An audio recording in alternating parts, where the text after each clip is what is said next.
Welcome back to Piers Uncensored. Well, now an interview with a giant of world sport, an even bigger giant of world politics. Imran Khan was one of the finest cricketers on the planet. Over 10 years as captain of Pakistan, he became the nation's hero, and then later, sensationally, its prime minister.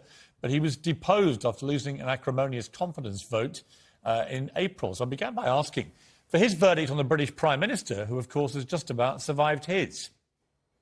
I keep telling our people in Pakistan that this would not even have made news here. You know, in time of COVID-19, Prime Minister having a drinks get-together after work would not even have made news here. Because we also, unlike the rest of the world, we also had to cope with COVID-19 and all the restrictions. So, you know, here people can't understand what's going on, but I understand, and in one way, this is one thing which I feel that the reason why British parliamentary system works, whereas apart from non-Anglo-Saxon countries, it doesn't work because of the very high level of moral standards you expect from your leadership. Unfortunately, it doesn't work in other countries where they do not have the level of moral standards that you expect from your parliamentarians. Right. I mean, I think the issue here really is not about partying. It's about the hypocrisy and double standard of a Prime Minister who himself was fined by the police for breaking his own lockdown rules. And over 80 of his own Downing Street staff were also fined by the police. And it's the brazen double standard of a group of people that were ordering the British public not to even go and see dying relatives, dying from COVID in hospital. They couldn't do that. And at the same time, the people making those very draconian rules were brazenly breaking them themselves. I think that's the issue. What stood out in Britain was the high level, I repeat, of moral standards you expect from your leadership. In Pakistan, you know, the vote of no confidence against me, which took place, the whole country knew that the going rate to buy my parliamentarians was $1 million.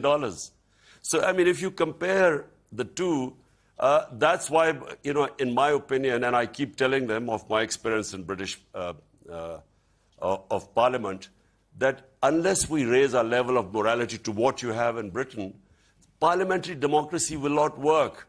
If all it takes is to buy 20 of your members of Parliament to switch sides and a government falls, in fact, the whole concept of democracy or parliamentary democracy then gets challenged. So, you know, from your point of view in Britain, of what I know, I understand that you expect from your leadership the standards, you expect them to lead by example. It's been very volatile since you were deposed.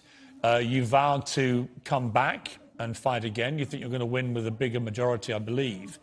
But one issue that's come up in the last few days is that there appears to be a serious threat of assassination against you. And I have to say, the last leader of Pakistan I spoke to was Benazir Bhutto, and it wasn't long after I met her that she was indeed assassinated. So this is a very serious risk that you all face, I think, when you lead a country like Pakistan. What do you know about these threats? How seriously are you taking them? Well, Piers, what happened was that this was clearly a conspiracy, and you know, I've spoken about the conspiracy because, you know, I came to know about it about 6 months before I actually, before this vote of no confidence took place. And, you know, all the time I thought it wouldn't succeed. You know, for some reason I thought that it's not possible that, you know, the conspiracy was to replace me by the guys who for 30 years had been in power, the two families, and there were massive corruption cases against them. 60% of the cabinet that has replaced me is on bail of billions of rupees of corruption cases. So my mind just wouldn't accept that. Would it be possible to replace our government, which had finally recovered from all the 2 years of crises and was on the way up? I just didn't think it would be replaced by these criminals. So those who sort of planned this whole thing are a bit worried now because they don't want me back. They didn't take me out to get me back in again. So that's when I got I found out that they had planned this final solution. But you were known, Imran, on the cricket field, you were known as completely fearless. No opponent ever put fear into you. But when you're a political leader and you're in the situation that you're in now, where there's a genuine threat against you of assassination, do you feel fear? No, you know, Piers, when I entered politics, I actually had conquered my fear of dying.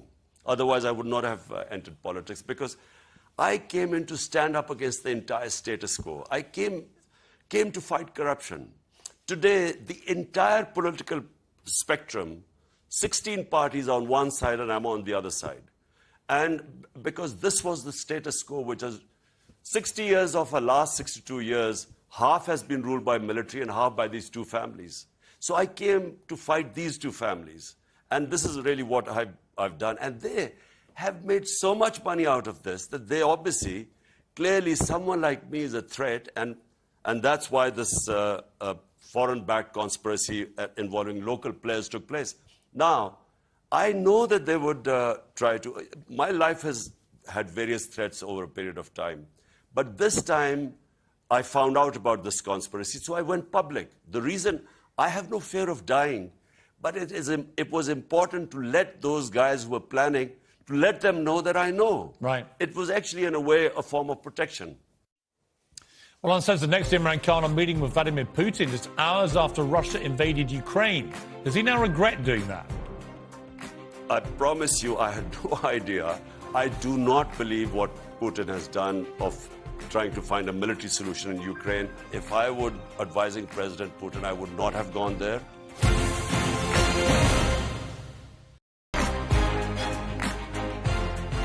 Welcome back. Well, Russian forces began mercilessly shelling Ukraine on February the 24th, the day that President Putin launched his full-scale invasion. But hours later, Imran Khan shook his hand and sat down for talks in the Kremlin.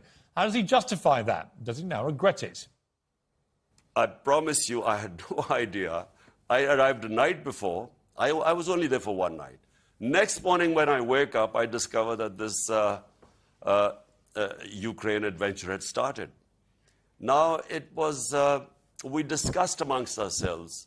We realized that there was very poor timing.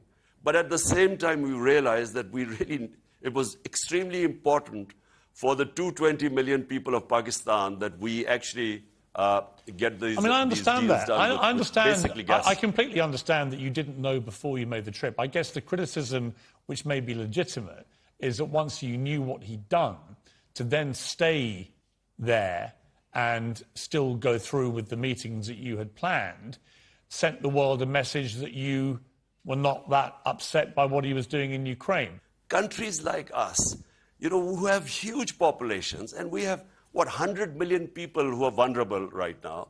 So we should actually make policies, have relationship with everyone, but make policies that benefit our people. Well, I understand just that. But like what India is doing right now. I understand that, Imran. What I would say back to that is we talked earlier about the higher morality standards in the UK when it comes to holding leaders to account. I simply would say I don't criticise you for having planned a trip to Moscow, but I think there is legitimate criticism that once you knew what he had done, it illegally invaded a sovereign democratic country. Did your moral instinct not tell you that it would be wrong to stay there, that you should have just got straight out of there? Piers, I am against all military operations. I marched with those 2 million people in London against Iraq war. I constantly was against the Afghanistan war, that there was no military solution. I do not believe what Putin has done of trying to find a military solution in Ukraine. I always believe these are miscalculations. They cause a lot of hardship. And I did give a statement when I was in Moscow that military actions are not a solution. Unfortunately, we were left at the time was either we then, and by the way, the meeting was more or less an hour before when we discovered that they had invaded Ukraine. It was a question of 1 hour in between to decide whether we abandon the trip or have the meeting with Putin. And so eventually we decided that, look, at this stage, we will fall between two stools. with Russia, we will break all relationship, leaving at this juncture. And at the same time, you know, is it going to make any difference if Pakistan decides to sort of condemn Russian invasion by leaving there? Imran, are you in a position now to see what Putin has done in Ukraine and emphatically, publicly denounce it? Any conflict, and especially where you go and any conflict creates bloodshed. But, you know, just like in Iraq, in Afghanistan, God knows how many people died there. And similarly in Ukraine, going into Ukraine, the sort of what we are seeing right now, I'm sure that if President Putin realized what was happening right now, he wouldn't have started this. But do you personally condemn the war in Ukraine now, knowing what you've seen in the last 3 months?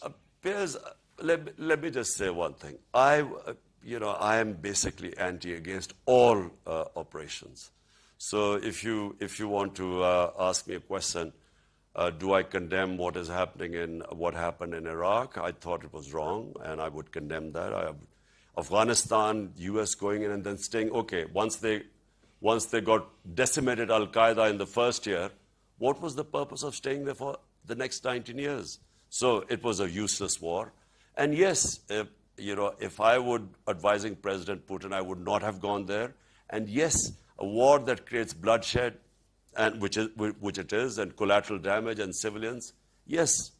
Let me ask you about Afghanistan, because from the moment the Americans led the rather dramatic and chaotic, and many think disastrous, overnight pullout from Afghanistan of its forces, it seems the Taliban have basically wrestled back control of the country at record speed and are now going back to running the country how the Taliban did before, notably with severe oppression of women in Afghanistan. What is your view of that? Because you've been broadly supportive, I think, of the Taliban being able to run the country again, but are you supportive of the way they treat women there?